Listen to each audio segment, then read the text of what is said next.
शब्द हटाने की फिर उठी मांग, सनातनी राजा भैया की सेकुलर विरोधी दहाड़, भगवाधारी योगी के समर्थन में उतरे राजा भैया, संविधान से हटाओ सेकुलर और समाजवाद शब्द।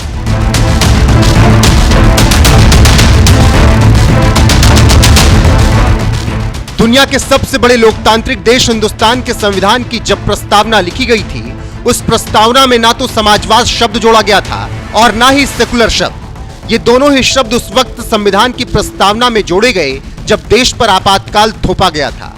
ये दौर था कांग्रेस की कद्दावर नेता रही इंदिरा गांधी का, जब उन्होंने 25 जून 1975 को देश पर आपातकाल थोप दिया, जो करीब 21 महीने यानी 21 मार्च 1977 तक लागू रहा। इस दौरान तत्कालीन प्रधानमंत्री इंदिरा गांधी ने 1976 में 42वां संविधान संशोधन किया और प्रस्तावना में समाजवाद के साथ ही सेकुलर शब्द भी जोड़ दिया गया। सुप्रीम कोर्ट में एक पीआईएल फाइल किया और मांग किया है कि इमरजेंसी के दौरान जो संविधान का बेसिक स्ट्रक्चर बदला गया, यानी जो प्रियम्बल बदला गया था, उसको फिर से रिस्टोर किया जाए। इमरजेंसी के दौरान जब सारे के सारे लीडर ऑफ अपोजिशन जेल में थे, हाई कोर्ट सुप्रीम कोर्ट में पीआईएल फाइल करने का जो राइट था, फंडामेंटल राइट, वो भी छीन लिया गया था। पूरा देश एक तरीके से जेल बना हुआ था। लोकसभा का टेन्योर पूरा हो चुका था। इसके बावजूद जो एक्सटेंडेड टेन्योर था लोकसभा का, उसमें संविधान का बेसिक स्ट्रक्चर यानी संविधान की जो फाउंडेशन है, प्रियम्बल में 2 शब्द जोड़े गए, सोशलिस्ट और सेकुलर। उसी को हमने सुप्रीम कोर्ट में चैलेंज किया है। संविधान में जिस तरह से समाजवाद और सेकुलर शब्द जोड़ा गया, उसका विरोध लंबे समय तक होता रहा और इस विरोध में सीएम योगी के साथ साथ सनातनी विधायक राजा भैया भी शामिल हो गए हैं।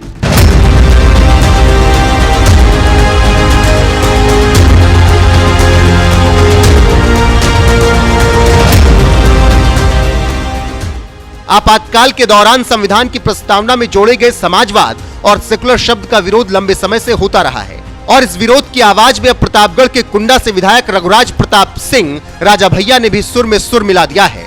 उन्होंने एक न्यूज चैनल को दिए गए इंटरव्यू में मांग उठाते हुए कहा कि संविधान से समाजवाद और सेकुलर शब्द डिलीट करेंगे तभी तो वो मूल भावना में आएगा। हम ओरिजिनल चाहते हैं, क्योंकि जिन विद्वानों ने संविधान को लिखा है, उन्होंने इन शब्दों को उसमें शामिल नहीं किया था। आपातकाल के दौरान इंदिरा गांधी ने संशोधन कर समाजवाद और धर्मनिरपेक्ष शब्द जोड़े थे, जो कि तानाशाही थे। अगर ये शब्द जरूरी थे तो क्या इंदिरा गांधी बाबा साहब अंबेडकर या सरदार पटेल से बड़ी विद्वान थी? संविधान सभा में मौजूद विद्वानों ने इन्हें शामिल नहीं किया था। राजा भैया जिस ओरिजिनल संविधान की प्रस्तावना चाहते हैं, उसे 1949 में संविधान सभा ने स्वीकार किया था और उस वक्त प्रस्तावना में ना तो समाजवाद था और ना ही सेकुलर शब्द था। इन दोनों शब्दों को तो इंदिरा गांधी ने आपातकाल के दौरान संविधान की प्रस्तावना में जोड़ा था, जिसे अब राजा भैया हटाने की मांग कर रहे हैं। योगी भी उठा चुके हैं आवाज। राजा भैया जहां डंके की चोट पर संविधान से समाजवाद और सेकुलर शब्द हटाने की मांग कर चुके हैं, तो वहीं सीएम योगी को भी संविधान में समाजवाद और सेकुलर जैसे शब्द जोड़ा जाना बिल्कुल पसंद नहीं। इसीलिए तो वो यहां तक कह चुके हैं कि ये दोनों शब्द कांग्रेस ने चोरी छिपे संविधान में जोड़ दिया। किसी भी संविधान या किसी भी पवित्र कार्यक्रम की आत्मा उसका उद्देश्य होता है। भारत का जो मूल संविधान बाबा साहब भीमराव अंबेडकर ने, जिसे 26 नवंबर 1949 को जिस संविधान को अंगीकार किया था, याद करना, उस संविधान में 2 शब्द नहीं थे, सेकुलर शब्द भी नहीं था और समाजवादी शब्द भी नहीं था, सोशलिस्ट शब्द भी नहीं था। कांग्रेस ने चोरी छिपे, जब ये देश के नागरिक अधिकार निरस्त किए गए थे, इमरजेंसी थी,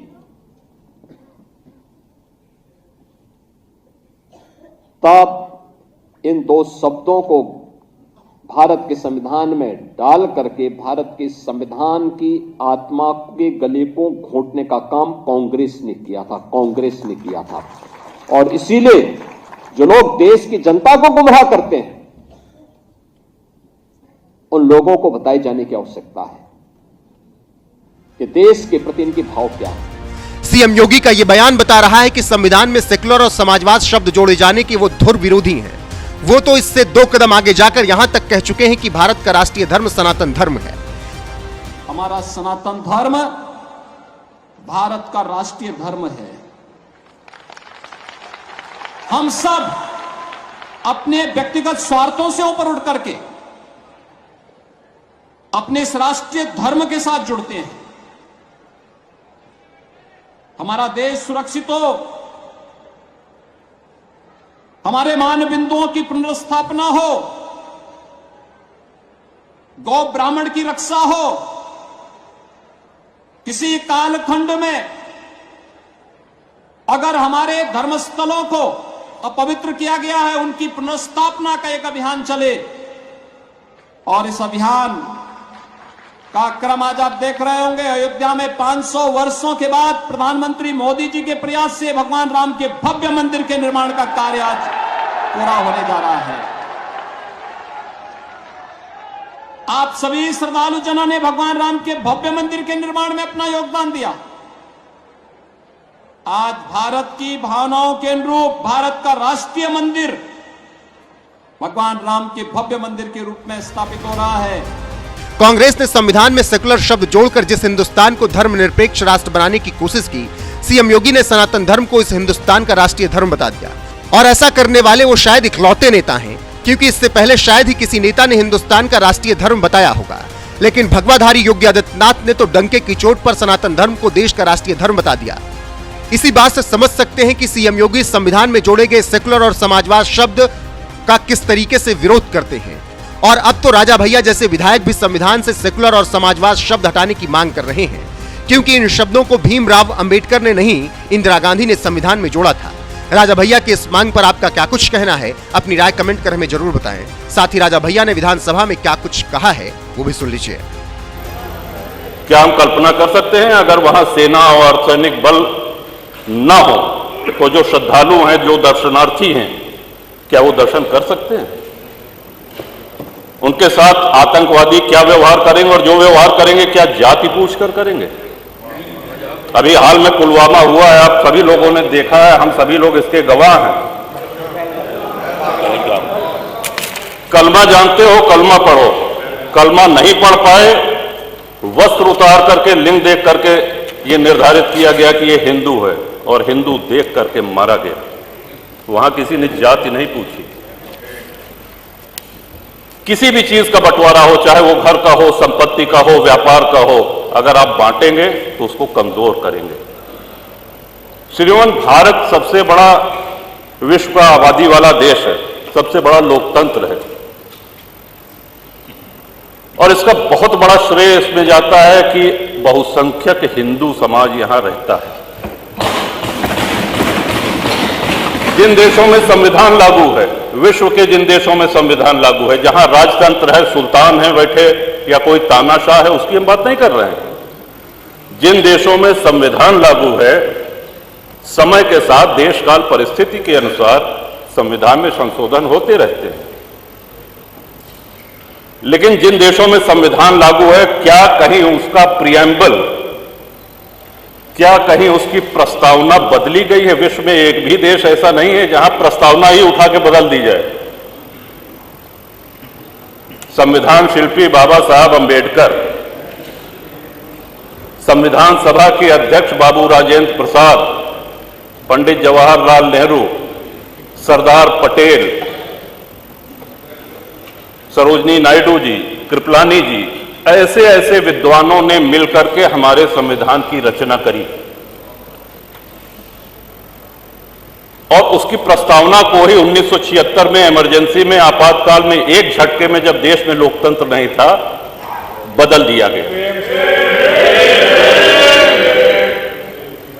इवन बाबा साहब अंबेडकर उस वैद्य की तरह हैं जो एक बहुत बड़ा वैद्य कोई औषधि दे। अब आप पहुंच जाइए बीच में कि नहीं साहब इनसे बड़े तो हम वैद्य हैं, इन्होंने क्या कहा, ये गर्म पानी के साथ लेना है, गर्म नहीं ठंडे दूध के साथ लो।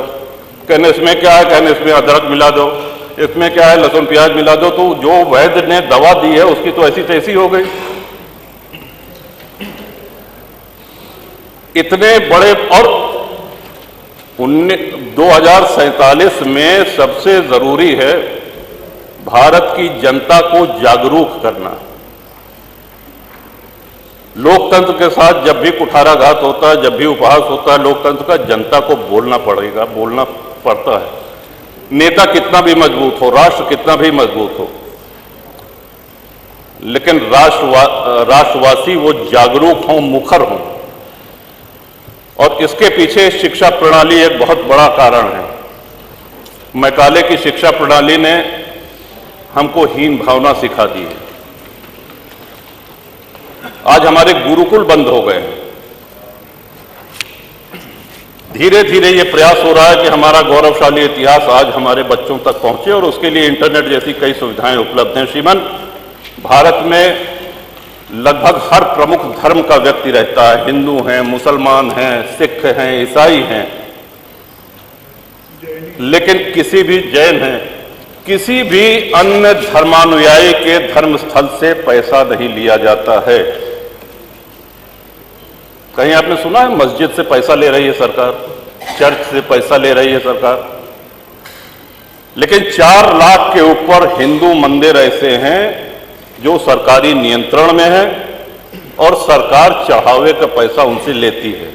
जो भक्त जाता है, जो दर्शनार्थी जाते हैं, वो ईश्वर के प्रति अपना समर्पण करते हैं। सरकारी नियंत्रण मंदिरों पर से हटना चाहिए। आपके माध्यम से, इस सदन के माध्यम से अपनी ये बात पहुंचाना चाहेंगे श्रीमान। और हमारा स्पष्ट मानना है, लोगों ने जापान की तुलना करी के साथ, जापान कभी किसी का गुलाम नहीं रहा, और जापान हो, यूरोप के कई देश हो, उनके साथ सबसे बड़ा फायदा जानते हैं क्या है? उन्होंने अपने आस्तीन में सांप नहीं पाले हुए हैं। हमारे आस्तीन में इतने सांप है कि हम अपने घर के सांपों से लड़े कि बाहर के दुश्मनों से लड़े।